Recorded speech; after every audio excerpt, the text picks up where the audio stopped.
लम्हात के लिए ज़रा सोचिए कि आप शादीशुदा हैं और आपकी शादी को 7 साल गुजर चुके हैं, तो आपकी एक बच्ची भी है। फिर उसके बाद अचानक दोनों मियाँ बीवी यानी उनको ये पता चल जाए कि आप दोनों सगे बहन भाई हैं, यानी एक ही माँ से हैं, तो आपके दिल के ऊपर क्या गुजरेगी। नाज़रीन, ये कोई झूठी स्टोरी या कहानी या कोई ड्रामे की कोई स्टोरी नहीं है, ये हकीकत पर मबनी जो है ये एक वाक़या है। अस्सलामु अलैकुम वरहमतुल्लाह। मेरे मोअज़्ज़ज़ नाज़रीन, ये वाक़या जो है कुछ इस तरह से पेश आता है कि दो मियाँ बीवी होते हैं जिनको तकरीबन शादी को 7 साल गुजर जाते हैं, बड़ी पुरसुकून की ज़िंदगी गुजार रहे होते हैं। तो एक बच्ची होती है, तो बच्ची फिर वो दोनों जो है वो क्या करते हैं कि हमारी शादी को 7 साल गुजर चुके हैं, क्यों ना हम अपने वालिदैन को तलाश करें। तो लड़की जो है वो अपनी वालिदैन को तलाश करने लग जाती है, तो लड़का जो है वो अपनी वालदा को तलाश करने लग जाते हैं। तो अचानक यानी एक प्रोग्राम चल रहा होता है जो उनके रेडियो के ऊपर चल रहा होता है, जिसके ऊपर सब औरतें अपनी माँओं से बातें करती हैं।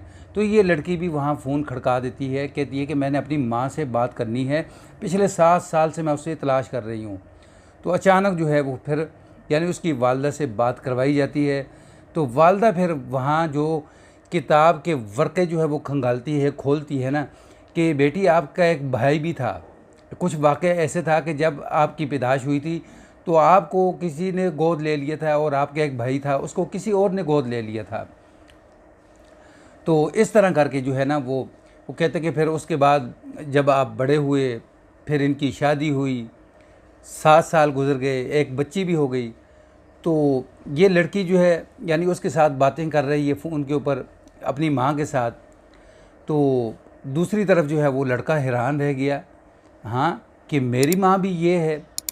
तो अब दोनों एक दूसरे के मुंह की तरफ देखने लग गए कि हमारी तो जो हम 7 साल से मियाँ बीवी का रिश्ता निभा रहे थे, तो हमारी तो एक ही माँ है।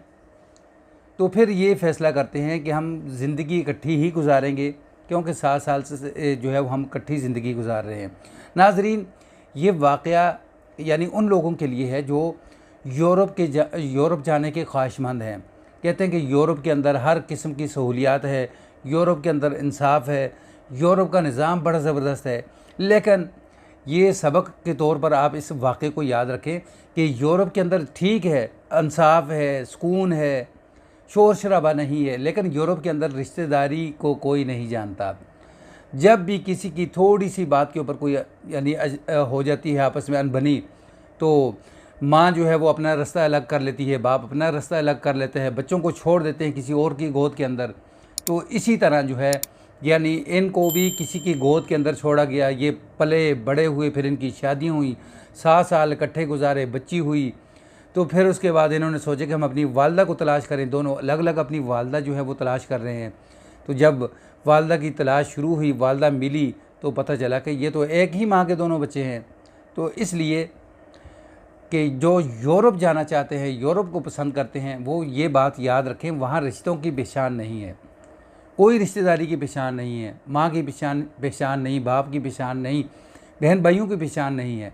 जिस मुल्क के अंदर आप रह रहे हैं, ये मुल्क जो है इस्लाम के नाम पे बना है। तो इस्लाम वाहिद ऐसा मज़हब है जिसके अंदर हमें हर रिश्ते की पहचान दी गई है। ये आपका दादा है, ये दादी है, नाना है, नानी है, ये फूफी है, ये मामी है, ये चाची है। हर रिश्ते का जो है इस्लाम ने हमें बड़े खूबसूरत तरीके से हमें पेश किया है, हमारे सामने रखा है। तो इसलिए ये जो स्टोरी है यानी इसके मुताल्लिक़ आप क्या कहते हैं, ये हकीकत पर मबनी वाक़या जो है वो फ़्रांस के अंदर पेश आया। तो नाज़रीन, यानी कमेंट्स के अंदर ज़रूर बतलाएं कि आप क्या कहते हैं कि इस्लाम कैसा मज़हब है, पसंद करते हैं आप इस्लाम को। गैर मुस्लिम जो है वो भी इस्लाम को इसी वजह से पसंद करते हैं कि यहाँ रिश्तों की पहचान है। वीडियो पसंद आए तो उसको आगे सदका जारिया समझ कर जो है वो शेयर कर दें, ताकि किसी का फ़ायदा हो जाए, किसी की भलाई हो जाए। अस्सलामु अलैकुम वरहमतुल्लाह।